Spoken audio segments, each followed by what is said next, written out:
Hello, you are about to watch the report back from the Bioneers Conference that took place at the Kresge Seminar Room Wednesday, November 6th, 2013.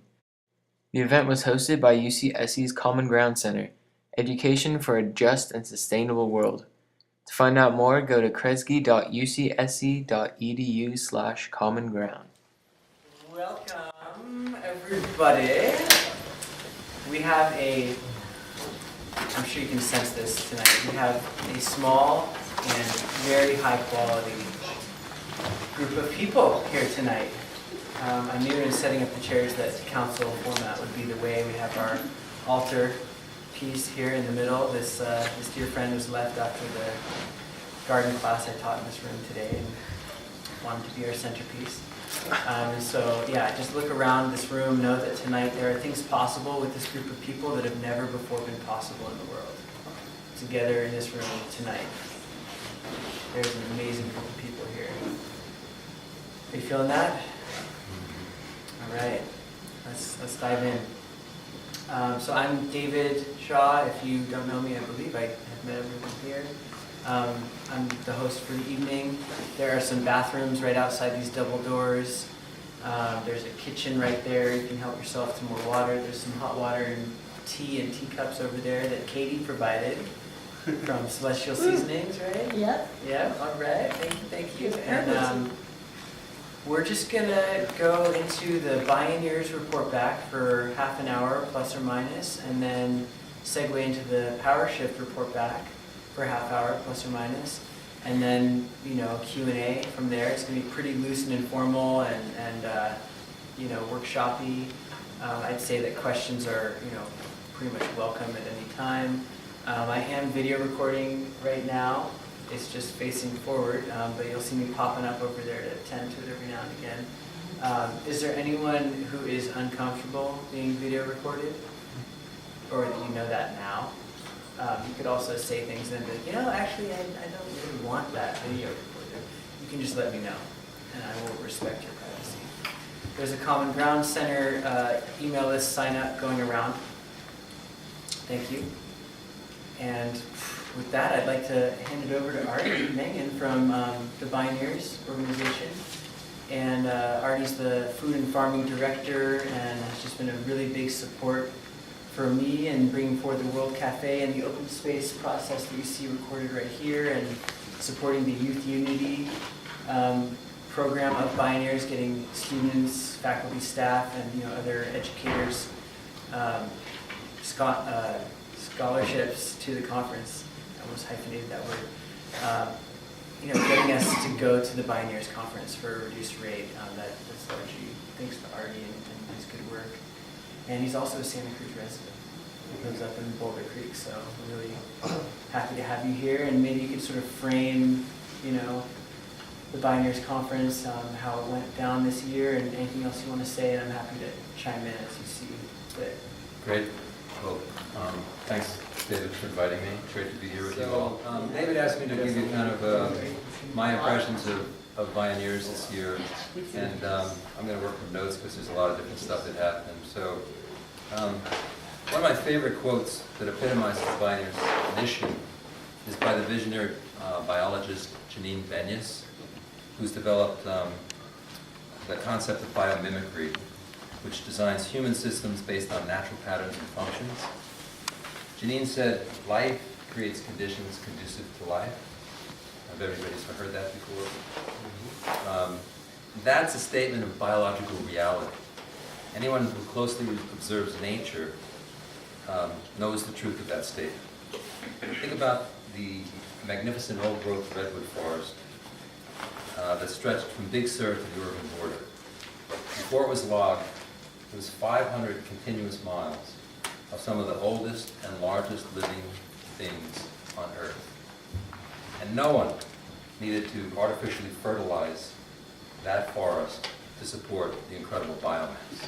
The forest food web features salmon delivering mineral nutrients from the rich biodiversity of the Pacific Ocean back to the natal forest streams, feeding bears, hawks, people, and other living entities whose waste and discard became a nutrient source for the great Sequoia sempervirens and other forest species. Bears would leave up to half of the salmon that they harvested on the forest floor, providing up to 24% of the total nitrogen of the forest. So as the redwood depended on the salmon, so also does the salmon depend on the redwood to provide shady, cool water habitat. In other words, life, creating conditions conducive to life. What if we took that truth and embedded it in our financial system, our education system, in our commercial systems, even our architecture? What if the biological reality became a cultural ethic that was encoded in the legal system in a way that said, if you have a project, a business, a building, whatever it is, it must pass through the filter of life, creating conditions conducive to life. And if it does not meet that criteria, then it must go back to the drawing board and make the necessary changes to satisfy that standard. Imagine what creativity it would unleash, what new enterprises it would stimulate. And imagine the planetary healing it would initiate. Jason McLennan, who spoke at this year's Bioneers, is using the concept of biomimicry, looking to nature for guidance and inspiration, to design buildings modeled after plants. Plants photosynthesize all of their energy from the sun and capture all the water needs from the root system. Plants are designed elegantly and purposefully for these functions. One of McLennan's restorative architecture projects is the Bullitt Building in Seattle. The Bullitt Center is a 6-story, 50,000 square foot structure with a bike garage instead of a car garage. Has showers that feed off rainwater harvesting systems, has composting toilets, and rooftop solar panels. The building is 100% energy self-sufficient in the least sunny city in the United States. Jason McLennan said, instead of buildings that are less likely to give you cancer, how about buildings that can't give you cancer? Instead of buildings that produce less pollution, how about buildings that produce no pollution? So it's a very different way of thinking. A different way of thinking. Tom Goldtooth of the Dakota and Navajo tribes also spoke at Bioneers about a different way of thinking. As part of the Bioneers Conference, 500 Indigenous leaders from all over North America and beyond come to Bioneers each year to participate in the Indigenous Forum. One of the organizers of the Indigenous Forum is Tom Goldtooth, who is the director of the Indigenous Environmental Network, which includes 250 Indigenous communities focused on climate justice, energy, toxics, water, globalization and trade, and sustainable development. Tom Goldtooth challenged people at Bioneers to think and act differently in relationship to nature. He said that we are a culture that is addicted to the high use and abuse of energy and waste, and that it's essential that we stop the privatization of nature and the commodification of Mother Earth. Tom expressed his opposition to cap and trade because it uses the same industrial lens of looking at nature as a saleable commodity, and as such is devoid of sacred relationship to Mother Earth. Another speaker was film star Danny Glover, who spoke about citizenship democracy. Most people are unaware of Danny's long-term activism on civil rights, workers' rights, and his support and participation in a number of social justice causes. In the arena of food and farming, we had sessions on climate change and agriculture, biodynamic farming, an eco-farm tour, and a workshop with fermented foods expert and author Sandor Katz. Each year, the Bioneers Conference, we hold a seed exchange where about 500 people share open-pollinated seeds to play a role in preserving regional biodiversity while they grow their own food. A few years ago, Cecilio Tuyuk Sukuk joined us. Cecilio works with the Maya Park Seed Project, helping to promote food security in Guatemala by establishing seed banks to protect and distribute traditional seeds. At the Bioneer Seed Exchange, the CEO got some amaranth seeds. He took those and other seeds back to Guatemala and started the first seed exchange in his region in his lifetime. When the local Maya folks saw the amaranth, which have been lost to their region for decades, some people actually cried. For them, it was like seeing a long-lost relative returning home. Just Up for Food Justice is a day-long Bioneers program that convenes Bay Area youth, including Food What, whose home base is right here on UCSC campus, to develop leadership skills and bring different groups of the food justice movement together to work on the Youth Food Bill of Rights. Bioneers is a dedicated youth program designed and presented by youth leaders that includes interactive arts and poetry sessions, mentoring with movement leaders, and other workshops that support development of youth activism and leadership. And of course, David facilitates Wiser Together, World Cafe, and an interactive, intergenerational exchanges around themes that are emerging at the conference. Which you see here. This is the beautiful result, right? So that's just a sampling of what Bioneers offers. There's also an array of programming on ecological restoration, women's leadership, ecological spirituality, and other topics. So at the heart of the work of Bioneers is this powerful idea that life creates conditions conducive to life.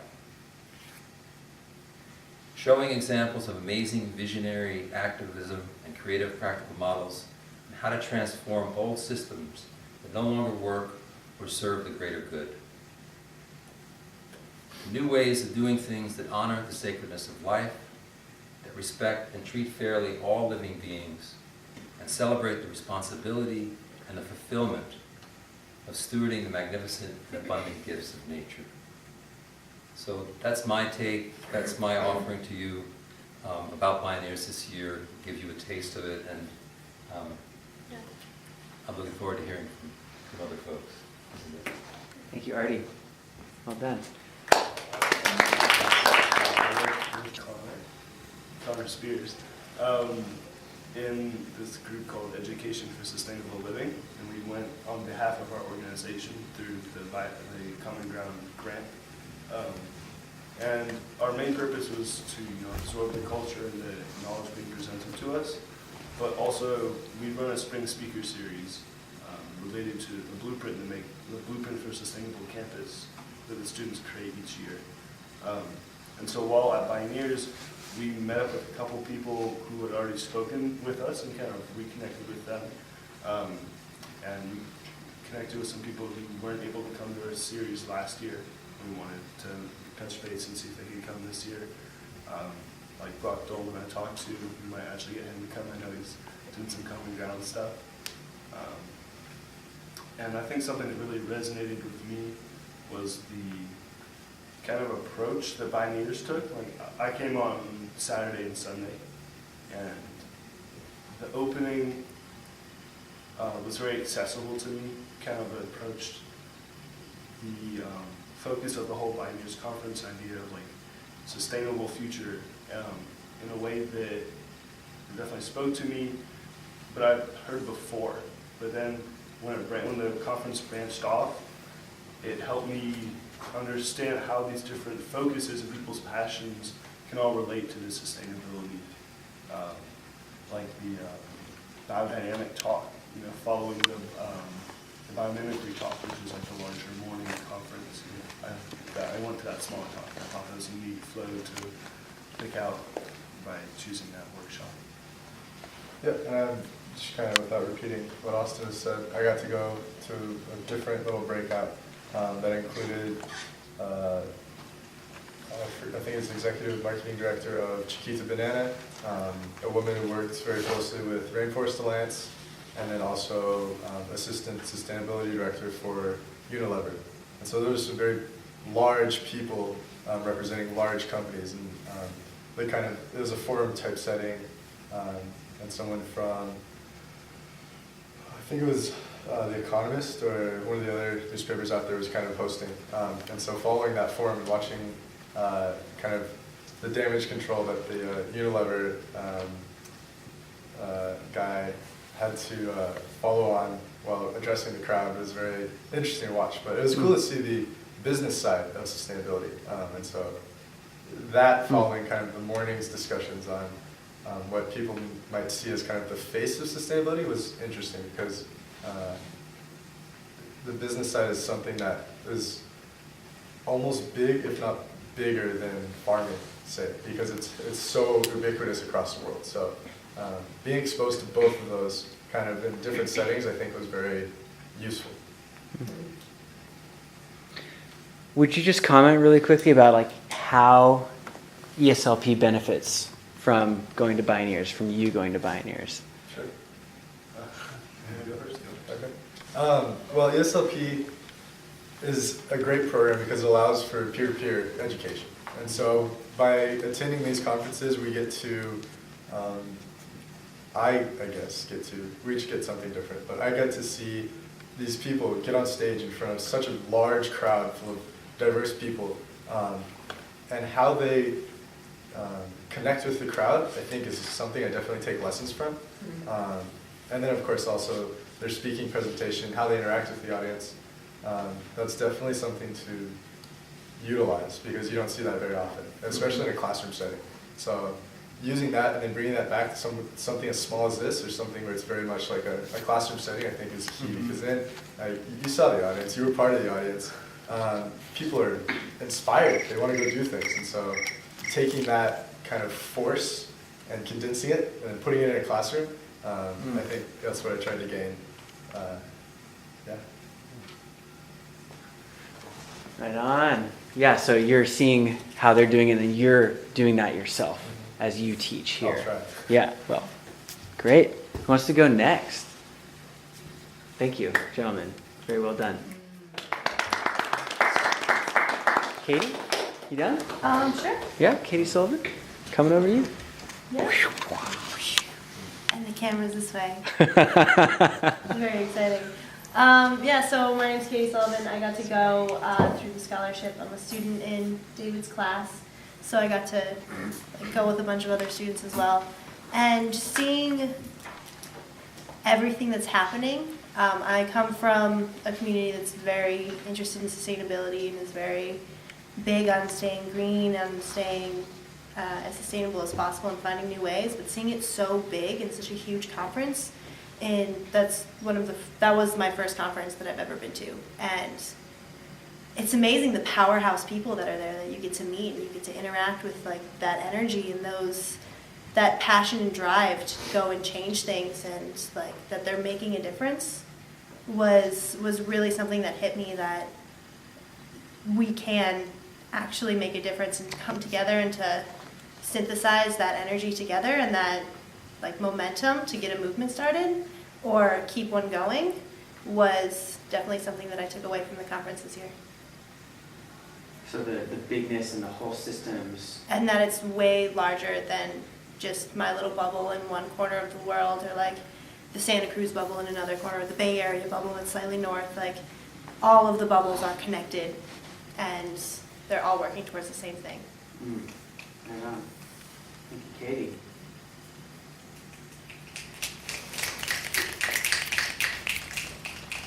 Jonathan?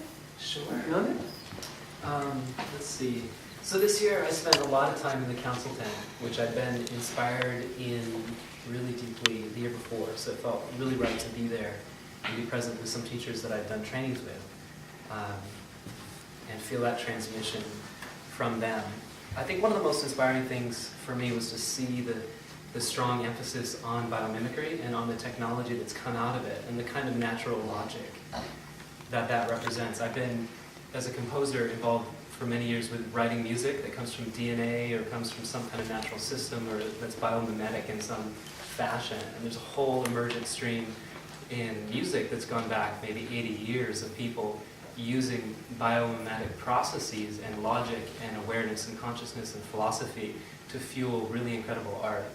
And it's been an inspiring forum for me because in my dissertation, one of the things that I want to do is build a bridge to the sustainability community from the musical realm and contribute to the conversation via that, since it provides one more voice that lays down a foundation for this truth that we can answer all of our problems with the logic of nature. So that's been one of the most profound things this year, because that really came home really deeply. Especially when I had a cacao ceremony, and the apex moment of the ceremony, the moon popped over this mountain in a synchronistic way. It's like, wow, she just knows how to write the script so much better than me. Brilliant. Awesome, thank you. Christine, and then Bloom, maybe take us home. It's funny, I hadn't really come prepared to talk about it because I thought it was going to be more just an open discussion, but I guess I could tell you a couple things that really inspired me. I went because I was really interested in being in a place where a lot of visionaries, were able to come and share what was true for them and what they saw as where we needed to go. And so teaching a class in transformative action where students are really, taking vision and going into action, it felt like, it would help inspire me for that class, winter quarter. So there were a lot of things that were really helpful that I got out of it. And I'll just share a couple of them. One of them was the woman who spoke, I think it was the first day she worked Green for All. You know what I'm talking about? Phaedra, right. I mean, she talked about it's not about making policies or laws or this kind of thing. It's really like how we are together in community, how we treat each other is more important than anything. And because I work in nonviolent communication and transformative justice, that's kind of seems to be my focus anyway, so it was really reaffirmed by what she had said. And then Joanna Macy said, has always been one of my heroines, and I've studied with her over the years on and off. She said, within the core of each of us is a question that needs to be answered. And it's like that's where our passion lies, to know what the question is, and then to follow that, in our lifetime. And that was just so inspiring for me. Alarian Merculio, the Indigenous gentleman who came from Alaska, he talked about,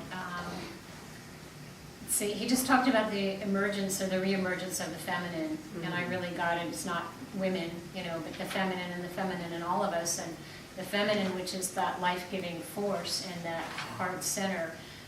How important that is going to be for our future, because it has been so out of balance with the masculine and the sort of, and I'll say kind of heady and intellectual, and really emphasizing how important that is, and now just how we really have to drop down into our hearts and be more of a heart-centered culture where life serving actions take precedence over bottom line kinds of things. So he really impressed me, and he also talked about the elders, and that's where it really got personal for me, because I'm in a place in my life where my mother is, she's going to need to be somewhere where she's with family or in a care home, and he said, he was saying, we can't put elders away, and that's what we do, that's what our culture does. They go into assisted living, it's very, very common. And so went home and had a talk with my husband, and we were like, yeah, we're not going to do that with my mom, but if she needs to be somewhere 24/7, she can come and live with us. And that someone else said something in one of the breakout sessions, which was, if you're living your life in alignment with the universe, then there aren't that many choices. And that really hit me hard, because I'm like all about choice. We have choice, yeah. Choice is important, But it really hit me that there's some truth there. There's some really fundamental truth that if we are living in alignment with the natural world, we just know what we need to do. So there's not really a choice. It's a life-serving choice. So those were just a few different things that really struck me, and it hit at a really, really deep, deep core level. So I'm so happy I went. I'm so happy that you provided this, or you all made this happen so many students could be there. I was so thrilled. You guys were all, so many of you were there, and I hope you all go again next year. So I want to be really brief about what is on the wall here, and I'll just explain this real quick. So this is our third year having a space on the grounds that was sort of a public place outside at Bioneers. I don't know, for those of you who have not been there before, there are a few large buildings and then a lot of tents. And most of the sessions are happening in these tents and in the buildings. And so we've been out on the lawn, just outside under umbrellas and kind of transforming spaces into places. This whole Mark Lakeman public placemaking theme is coming out. And so we've had these dialogues, this World Cafe process dialogues for 90 minutes, mainly around the theme of intergenerational partnership. I should stop moving around so you can get me here. Around the theme of intergenerational partnership. How can we be wiser together across generations and synergize the unique gifts of graduate students and faculty and students and alumni and all ages and stages alive together on the planet to transform our shared future. And so this year was the best. This year's hands down better. It's gotten better every year. I'm so looking forward to next year. We did 3 sessions. Friday was on the theme of intergenerational partnership. Saturday was an open space where we did a bold move and we basically said, occupy Bioneers. We said, hey, everybody at the conference, you can run a session. Come. Our title was Wiser Together Open Space. If you could host any conversation or participate in any activity, what would it be? Bring it here. That was the title. It was a long title. And so people, created many, many different places for conversation. And then on Sunday, on the last day of the conference, we said, where to from here? How do we do Bioneers 365 days out of the year, 24/7? I want to give some props to ESLP and to BMC and the different student-initiated projects on campus, and certainly the Common Ground Center, all the projects on campus that you're all engaged in, for doing that, basically, for rooting the Bioneers powership ethic in our campus and transforming our campus so that it's not just a weekend, but really a year-round thing, and that it's integrated into our classes, whether they're student-initiated, student-driven, or faculty-driven, or both together. So that's what Sunday was all about. And we hired a professional graphic recorder, Giselle Chow from the Grove, who is going to be coming to Santa Cruz to do a training with anyone who would like to participate, probably in this room, on how to do graphic facilitation. And we're going to buy all the bells and whistles at the Common Ground Center, so we have our, bushel of pens and papers and stuff. She has this whole layout. So please, sign up on the list if you want to hear about that. Also, I wanted to add in that Melissa Nelson, who is one of the conveners of the Indigenous tent at Bioneers, is coming to Kresge Town Hall on Wednesday. Thank you. On Wednesday, the 13th of November, 7 to 9.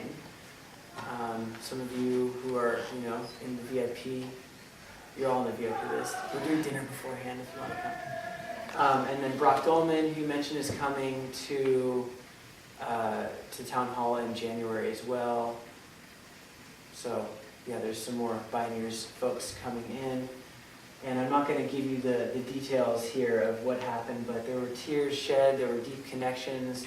There's a lot of eldering and auntying, uncling sorts of stuff happening where people felt really seen, in whatever stage or age they're in life, and really deeply connected. I think that it was more than networking, right? Networking's like where you get a bunch of cards. This was like, hey, you're my grandma now. It was like deep. It was really good. I'll leave it at that and pass it to Bloom to bring us home. And he did this on the main stage, by the way. Yeah. Just lay that out. Lay that out, man. What did you do? So, the first day of Bioneers, I participated in the Youth Poetry Slam, and there were 6 poets that were chosen to get to do poetry, and so it was really, really fun. I got to engage and share one of my poems, And after doing so, Tim, who was doing the poetry harvests, which I think is an awesome, innovative idea to basically take everything that was saying during the keynote speakers and put it into poetry format, he invited all the poets from the Youth Poetry Slam to go on the stage with him in front of all of the Bioneers and do a harvest on a couple of the speakers each, or one speaker each. So this is the poem that I did on. There were a couple of like short speakers. So it was a guy talking about surfing for change, and then the drummer from the Doors got to drum and read a poem from Jim Morrison, and then Tequila. I don't remember her name exactly, but she gave an awesome talk about being a Buddhist environmentalist, and so this is my harvest about that. Surfing the waves of revolution, the tide is high and we've got the solutions. In a society inundated with negativity, we gotta get passionate, engaged, and involved in acts of mass sustainability. Open the doors of perception and drum your heart to the stars. Let's liberate our lives from oppression's industrial bars. In a thunderclap of Himalayan homesickness, Tequila became a radical Buddhist environmentalist. We're on a pilgrimage to a paradigm of planetary protection. We are all bodhisattvas committed to this cosmic compassion. With the guardianship of wildlife and monasteries powered by the sun, this social and environmental solutionary movement has already begun.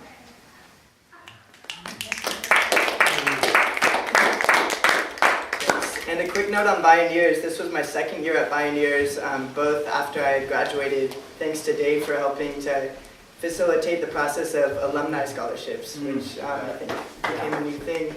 And my first year at Bioneers was great, so I kind of had an idea of what I was getting myself into, but this year, especially after having a year of traveling, 6 months of that being in Central America, from Mexico all the way down to Costa Rica, I had so much just more to connect with and to connect to, and also it felt like everyone at the Bioneers Conference had shifted themselves. It just felt like such a richer and deeper experience than my first year even, and everyone on stage was so charged. There was poetry with climbing poetry. I got to go to the sunrise Native American water ceremony, went to the council tent for a rites of passage talk, and just everyone there was so charged, especially at the dance party with DJ Dragonfly. Everyone was just really just incorporating that energy and moving it through their bodies, and the whole weekend was very, very powerful. So awesome. Really grateful for that experience. Right on. Thank you. I just wanted to end it off and say we brought 60 students and 10 faculty, staff, and alumni to the conference. That was larger than I expected. That was our max. We kind of maxed out. So yes, Alumni Scholarships. Wow, we actually really want to keep in touch with our alumni and support you beyond UCSC. So with that, let's wrap the bundle on Bioneers. We'll take questions.